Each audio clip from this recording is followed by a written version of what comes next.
challenge, truly. I walked alongside a great man. Thank you for everything. Thank you.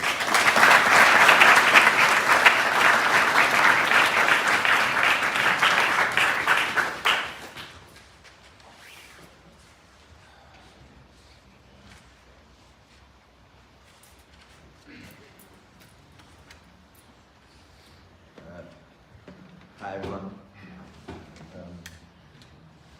I'm not good at stuff like this, by the way.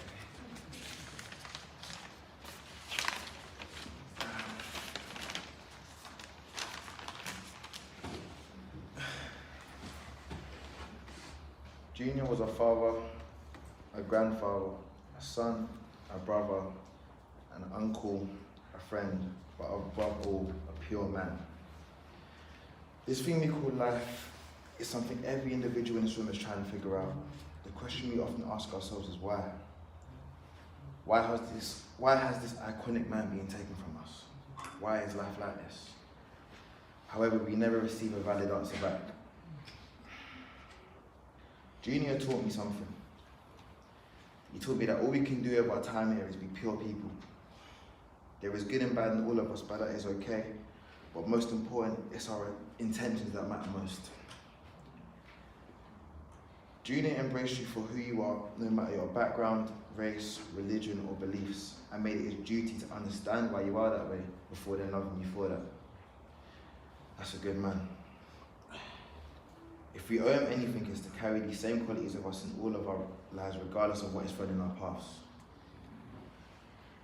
Hopefully that way we can contribute to making this world a better place, just as Junior had done. Because each other is all we have. That man will shower you with love and appreciation, infect you with his loud, contagious laugh, provide you with tailored knowledge for any of life's obstacles, and for anyone that had the pleasure of attending one of Junior's barbecues, he would fill your belly with good food, make sure your glass was never empty, and vibe with you late into the night listening to some good music. It's like even standing here now, I can see his tall figure in this room looking me in my eyes with a smile on his face, holding one finger in the sky, giving me his nod of approval. I end this speech with firstly thanking each and every one of you here for listening to the fraction of words I have to say about this admirable man. Fareen, Wendy, Karen, and Laquan, I thank you for blessing me with the honour of sharing my words on this day. Also thanking my family for raising me into the young man that was able to make his godfather proud. This fills me with immense pride that I will carry with me for the rest of my life. I am of testament to the endless love I receive from you daily and for the past 20 years. Lastly, I want to thank you, Junior, for the memorable times we shared together, for the wise words we exchanged, and for equipping me with the power, courage, and character to continue my journey through this life with you in spirit by my side every step of the way. Whispering to me, I like the way you move you. Love you forever and always, your godson, Elijah. Thank you, guys.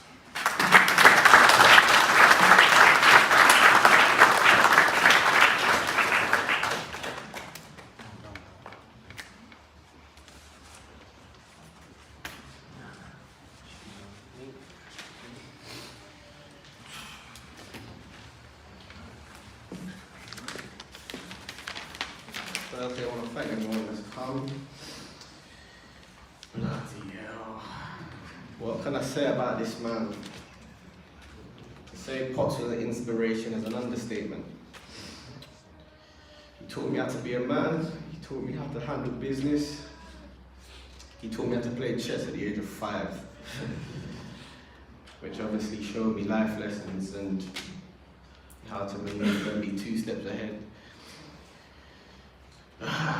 So during this process, it's given me a lot of time to reflect and understand how he was such a conscious man and how he was so ahead of his time. He became a full-time dad at like the age of 26, which is flipping phenomenal. I remember having conversations with him about naming Laquan. Finally come to terms with the fact we didn't call him Brandon Lee. I've got so many childhood memories. He took me to see my first film in the cinema, which was Space Jam. You know, he loved Michael Jordan. I remember staying up all night playing the Bruce Lee game. Do you remember Dragon? Bruce Lee's story. So he showed me a lot about Bruce Lee. He basically made me a film connoisseur and showed me how to really take them in. I feel blessed to have so many good experiences with him. A lot of powerful talks. And yeah, Quan, I'm thankful that we've stood together in this time to do this. I don't know why this man was taken away from us, but this has made us stronger, it's made our bond better. Quan, I got you, bro. I got you. Pops ain't here, but I got you. I love you, my bro. Lavea, Leanne, I've got you too. And I've got to thank Leanne and Jada for getting us through this, because it's been a very hard time. And thank you for listening to me.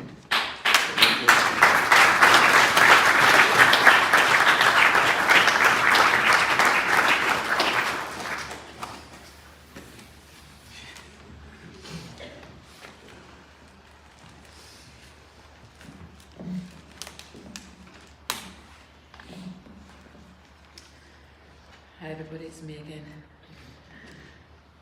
Just have a few words to say about my brother Junior. To most of you, Junior was a larger than life character.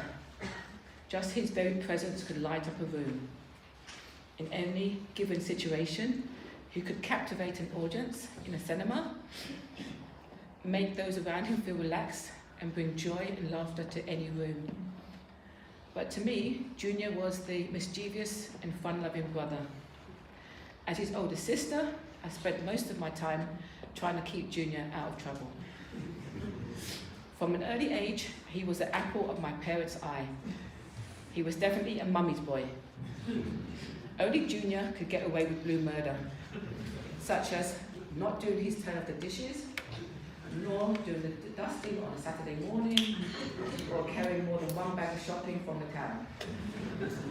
Junior lived to eat, watch the box or TV, ride his bike and sleep.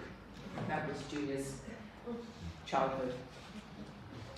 Junior was a regular at Hester's Park. He could spend hours breakdancing with Ben Hegron while my mum was at work.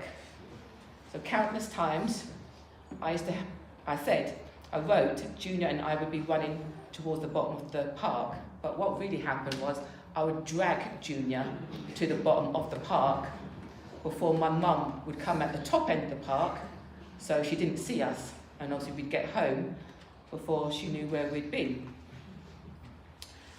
Junior loved to tease and scare me.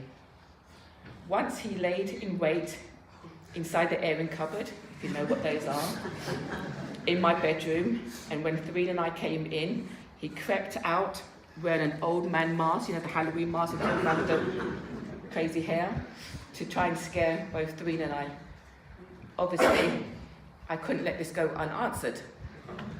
So, one night, I sat in the armchair in Junior's room with one of those big duffel coats on, and I made sure the hood was above my head with an empty space. So when Junior came into his room and saw this headless figure sitting in the chair, all I heard or saw was Junior dive, hands this way, feet that way, and screaming, "Mummy, Mummy, there's a headless ghost in my room!" Everybody knows Junior was a hard hip-hop fan. I remember when Junior and I first heard the Sugar Hill Gang, Rapper's Delight. Junior and I learnt every word of the long version of the song. Even up to recently, we would burst into lyrics about the macaroni soggy, the peas all mushy, and the chicken tastes like wood. Then we would burst into fits of laughter. Like most siblings, we found ways to support each other. I remember Junior's 21st birthday. He was living in New York with my Auntie Winnie, Lynn and Irma. At the very last minute, I took the last flight out to New York and decided to surprise him. I will never forget the look of surprise on Junior's face when he saw me. He gave me the biggest hug and said it's truly made it a birthday to remember. One of the most precious memories that Junior and I shared was regarding the birth of my daughter. Junior gave one of his inspirational speeches to my unborn child. I won't go into detail. But thanks to Junior, today, my daughter decided to make an appearance 2 weeks early. It was Junior who helped me when I went into labour. I have never seen Junior panic and get so flustered in his life. That day began a beautiful uncle and niece relationship that they both cherished. Junior loved and cared for his niece Talia like she was his own daughter. Their birthdays are one day apart. He was always present at her school presentations and special events. He always found ways to support her in her future career goals. Junior's care and willingness to assist his family was admirable. He cared for his mother when she became ill, and he to help look after his great-grandmother in Jamaica. There's a story that only Junior can tell. If you haven't heard it, I'm sorry, it's too late now. But it involved an out-of-date passport, an alarm clock, the making of Milo, and false teeth. I'll say no more. Both Doreen and I are immensely thankful for the love and unwavering support that Junior has given us over the years. The bond we all share will never be forgotten. Junior, you are always in our hearts. Thank you.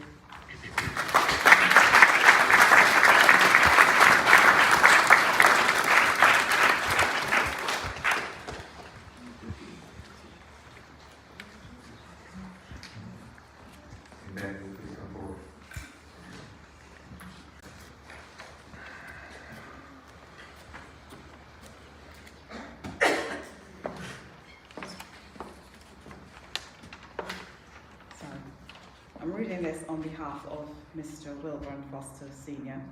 I'm not really worthy of reading it, but I'll do my best. Wilburn Foster, full son to be proud of. I was in my office when it was HR on the line asking, "Why are you coming for a desktop publishing job?" I said, "Are you sure it's me?" And she replied, "Yes." I replied, on the phone. "Oh," comes out. I reply, "Yes, he's my son. Please let me know when the interview is over." I went to the main gate and I waited for him. The look on his face said it all. He was so excited about us working together at the same place. The missing link we were both waiting for so many years. And over the years we got closer. The happiness and the trust we have for each other is very hard to explain.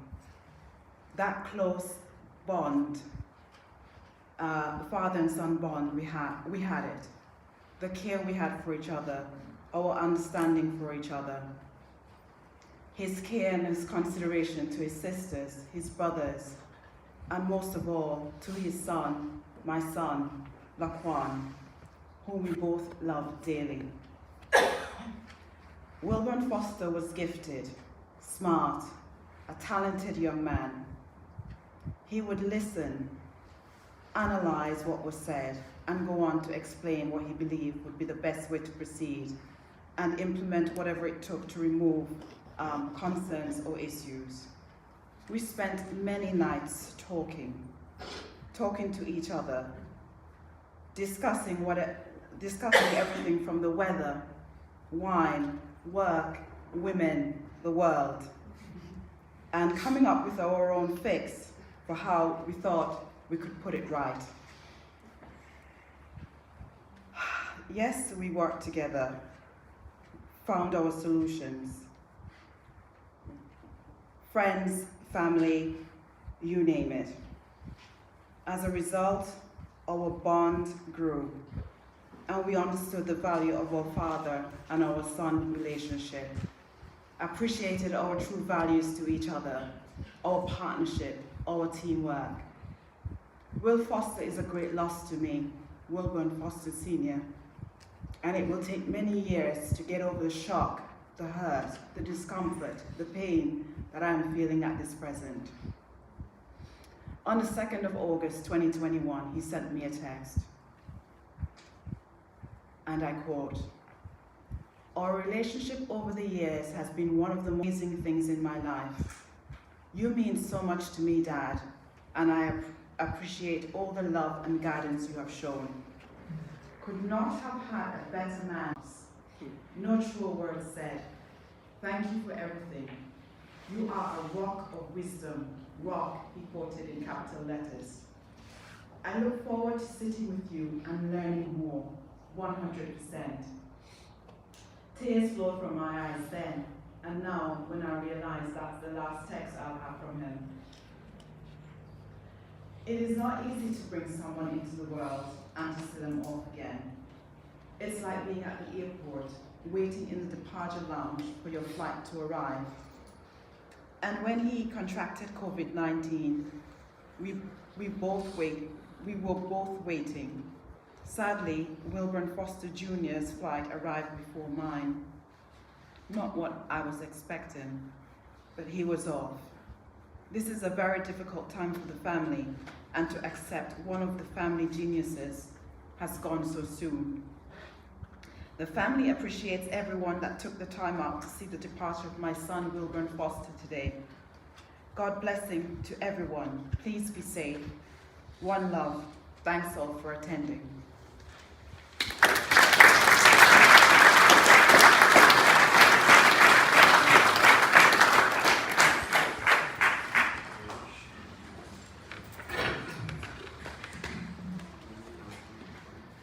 Now we're going to have a special tribute from the Dwumfour Foster.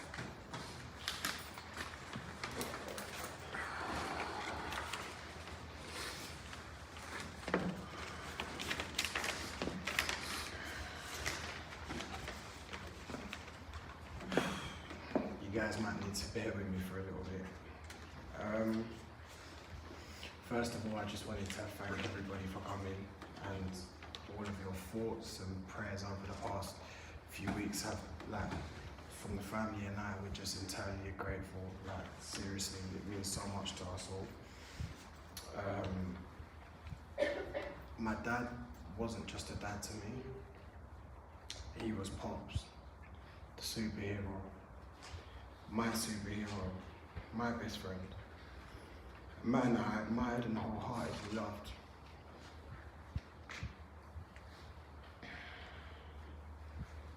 The man that when he walked into a room, he just got brighter with his presence.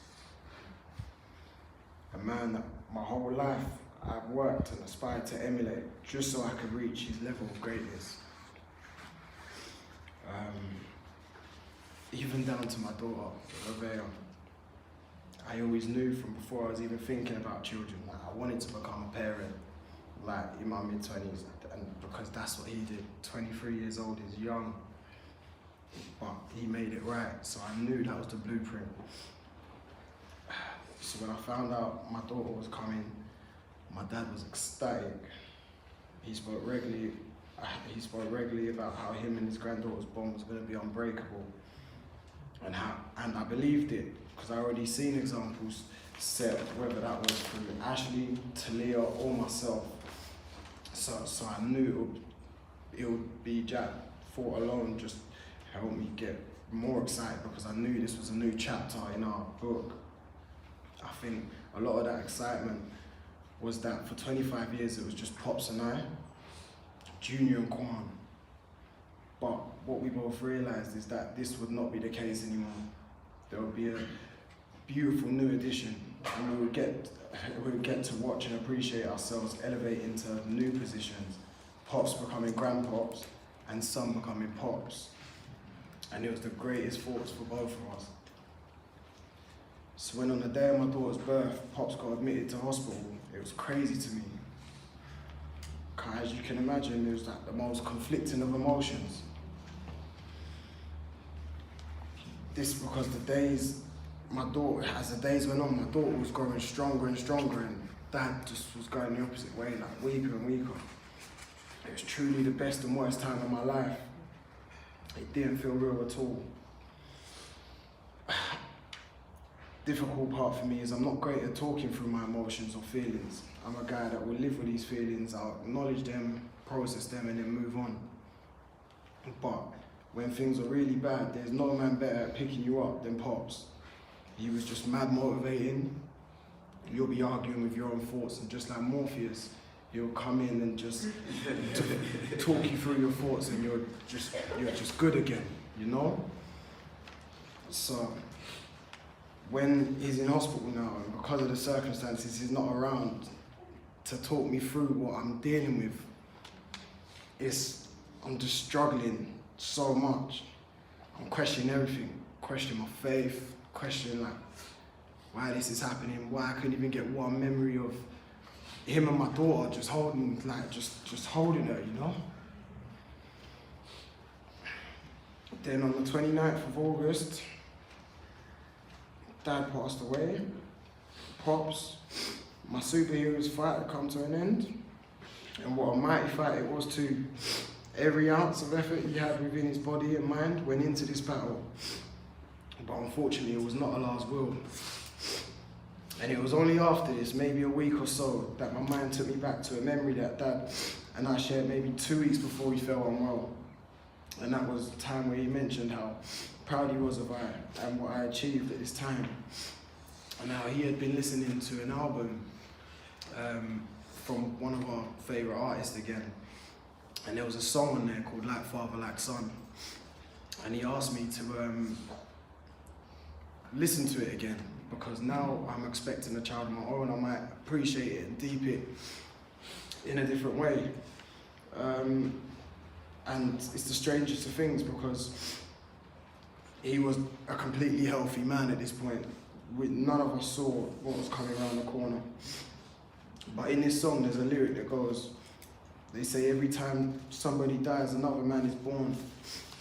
So I'd like to thank the man who gave his life for the birth of my son. And that's exactly what happened.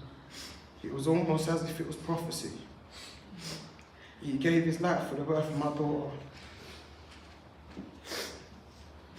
So I'm no longer questioning my faith and asking why he wasn't able to meet my daughter and why I couldn't get a memory of him just holding her. Because instead, he allowed her son to rise by his sun setting, and I'm eternally grateful for that. So Pops, I would like to thank you for the 25 years I was blessed with your presence, and that every lesson you have ever taught me will be held onto and cherished, better yet passed down through future generations. Like I know you would have wanted. LeVay and any other future child of mine will know you as the greatest man their father has ever known. And now, Pops, I know that Pops and I is not dead. It's just transcended generations, with me becoming you and LeVay becoming I. Thank you, Dad. I'll miss you until the day we meet again. Life will never be the same without you. But I promise I'll work every day making you proud. I love you, Pops, my superhero, my best friend.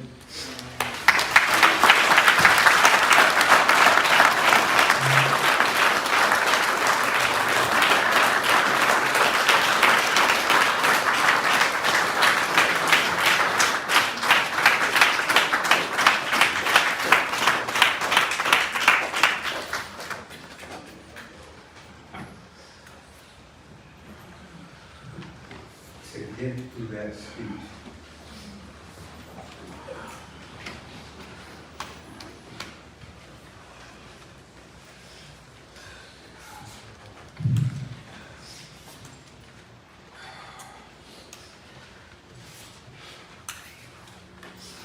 Can we bless him one more time?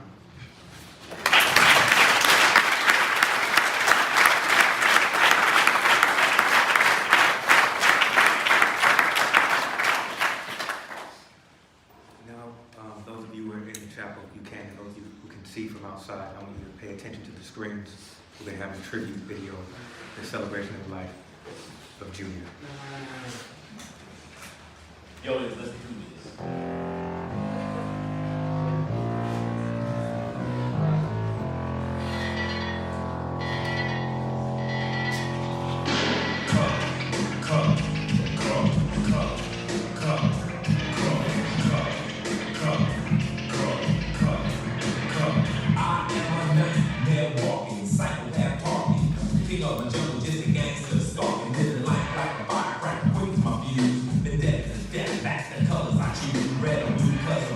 It just don't matter, something died for your life when my shotgun scattered. Crumb, the gang in LA will never die.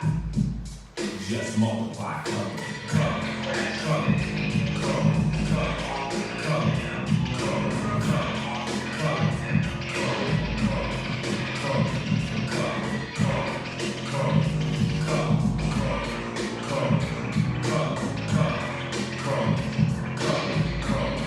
come, you don't know me, fool. You disown me, cool. I don't need your assistance, so show persistence. Any problem I got, I just put my fist in. Come on, but find like pieces and bring me out keys of night. My color is mine, my color is my all. With my cup is a pound, one soul's in call. Tell me what happened left me, what have I got? Last night you cold up and young brother got shot. My uncle got jacked, my mother's on crack. My sister can't work cause her arm showed tracks. Madness, insanity, living profanity. Then some punk claiming they understand me. Give me a break, what world do you live in? That is my sad guess, my come, come, come, come, come.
welfare supporters, more conscious of the way things I orders. Things are shorter, nights are colder. Feeling like life is over. We stay strike like it's over. The world's hot, my son got knocked. Evidently, it's elementary. They want us all more eventually. Juvenile taking the place of knowledge. The folks look without the dollars. We all have the top dollar. Imagine everybody flashing, fashion, designing clothes, racing your flick up with diamond rolls. The people know the door, no roll, no rubbers. Roll raw, match the law with no any covers. Just a thought for the mind. I take a glimpse of the time. Watch the left view, the world is mine. Imagine that.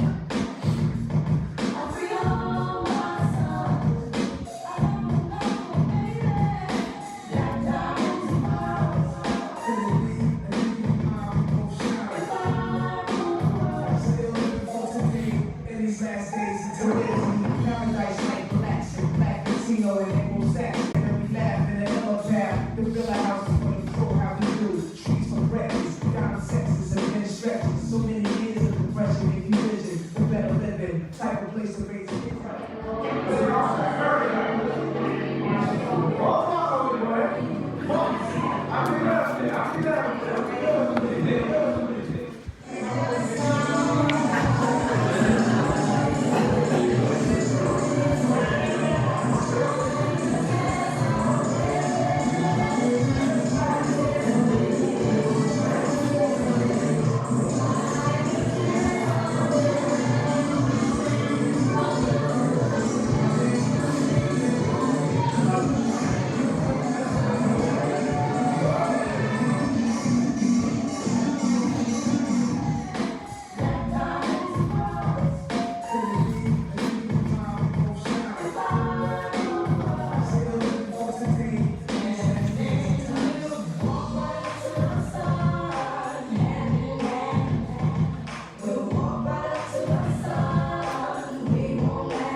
To be honest, I think that was more being on the clap.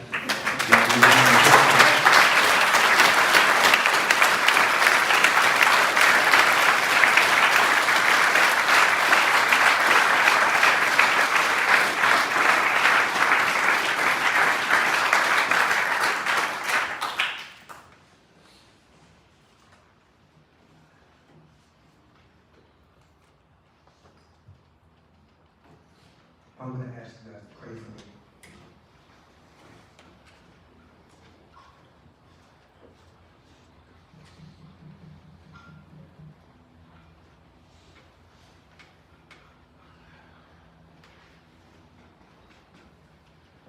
I'm going to share some words of comfort.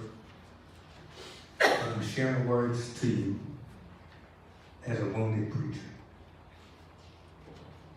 I'm sharing words to you from a pastor, teacher, preacher who's wounded.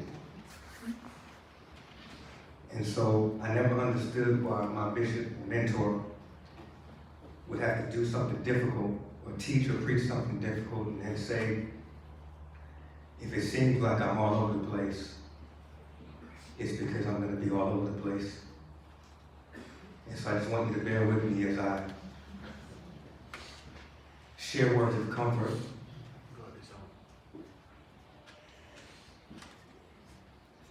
As someone who's going to be all over the place. When I came, and Junior went to New York, you mentioned Justin, mentioned Junior going to New York. When he went to New York and he came back in the summer, he had breaks.